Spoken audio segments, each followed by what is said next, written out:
You're listening to the best local sports show. Boots, Bats and Balls on Six Towns Radio. Chills Bar, Bearsley, sponsors of Port Vale content on Six Towns Radio.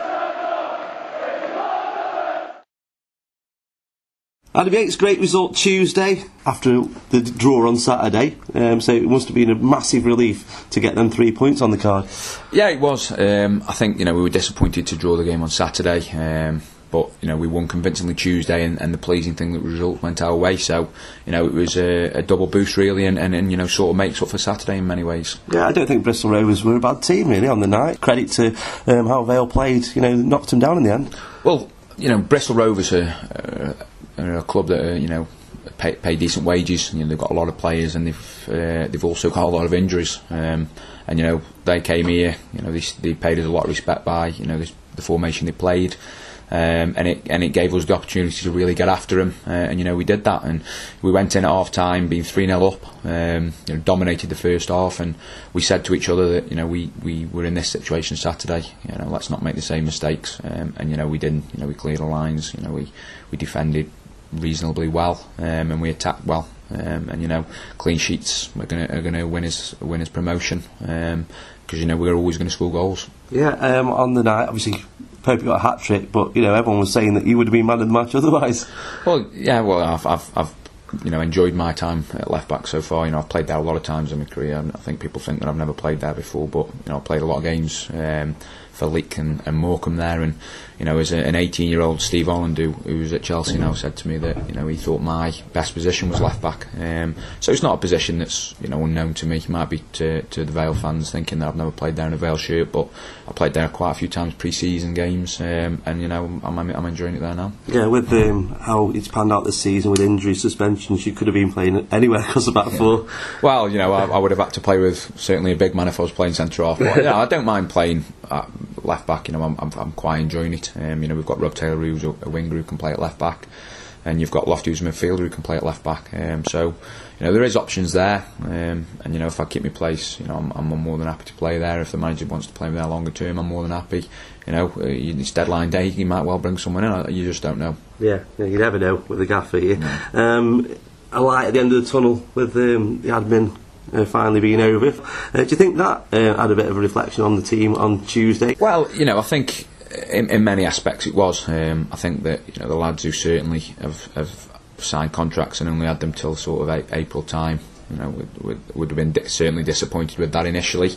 It might have been a relief for them for know that the contracts are longer again. But we expected it. We expected the reaction we got from the fans. Brilliant, fantastic again. As players, we wanted to prove that Saturday, it was disappointing for us, and we wouldn't accept that. The manager didn't want us to accept it. We were some stern words Sunday and Monday, and we put a great performance on Tuesday, and a convincing win. But that's all it was. It was just 3 points. It's not it's not 10 games. It's one game, and we need to pick ourselves up and go again Saturday. Yeah, results for Gillingham and Cheltenham have gone Vale's way, luckily, but it's all about how Vale play for you, isn't it, really? Well, we've got a little cushion now, but that's all it is, a cushion. It's not 10 points, it's a few points, and hopefully it gives us that little bit of leeway, but we don't want our results to drop. Certainly we don't want performances to drop, but ultimately results will get us promotion. And if we play poorly and win 1-0, so be it. If we play brilliantly and only nick a draw, we'll take that. We want to get promoted either way. By hook or by crook, this football club wants to get promoted. Yeah, the end of the month sees you away trip down to Aldershot. Well, Aldershot are a side that I've got a friend down there who said to me, and they've got some very good players, but collectively, they're not doing it as a team. And sometimes that happens. You can bring players into a football club and they just don't gel, and all of a sudden they can start hitting it off and they can go and thump a team 4 or 5-0. We don't want to be on the end of that. We want to make sure that we go down there, we roll our sleeves up. We dig in, we frustrate the home side, we frustrate the fans, and we get 3 points. If we don't get 3 points, we want a clean sheet and a point. Yeah, and the Cup coming up in December, you've got Sheffield United, of course a League One team. They could be classed as fallen giants, they've slipped down a couple of leagues. But do you think there's a lot of difference between League One and League Two, really?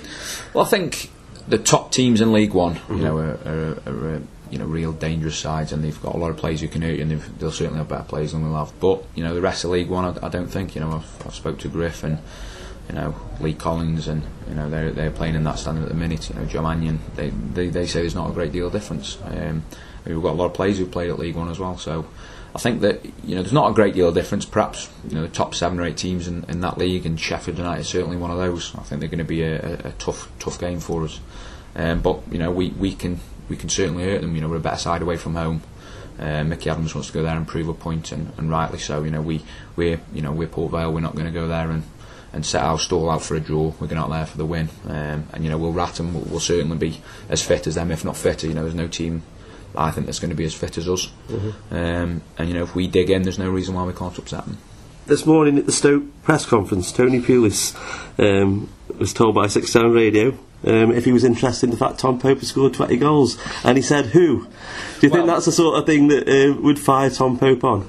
Well, you know, it certainly would if it was me. You know, I know Tom, being a Vale fan, will, you know, have a bit of a laugh and a joke and that, but I don't think any of his strikers will score 20 goals this year. So, you know, I'm not saying Tom can go to that level, but you know, he should you know, give him a bit of a commendment for it. I think he's already scored double all the team.